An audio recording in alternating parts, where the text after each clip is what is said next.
السلام عليكم، كي دايرين؟ لاباس عليكم؟ الغديوه ديال اليوم درت فيها الفلفله معمره اللي كنديروها معمره بالكفته وبالروز.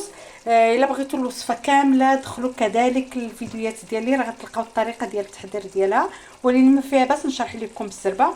قبضت الفلفله انا كبيره، قطعتها هكا طريفات، درت القامه العاديه ديال الكفته، سلقت الروز، درتو خلطته مع الكفته، زدت فيه شويه ديال البزار، شويه ديال الملحه، شويه ديال الهريسه الا بغيتو، وقبضتها في الطنجره، درت زويته بلديه، درت الثومه، شحرتها غير واحد شويه، زدت عليها مطيشه محكوكه، شحرتها مزيان، ودرت في قلب منها الفلفله وغطيتها وخليتها طابت على خاطرها، ودرت لها قزبر وزويته بلديه منين كتوجد، وها نتوما كتشوفوا كتجي ساهله وكتجي بنينه وكتجي غزاله.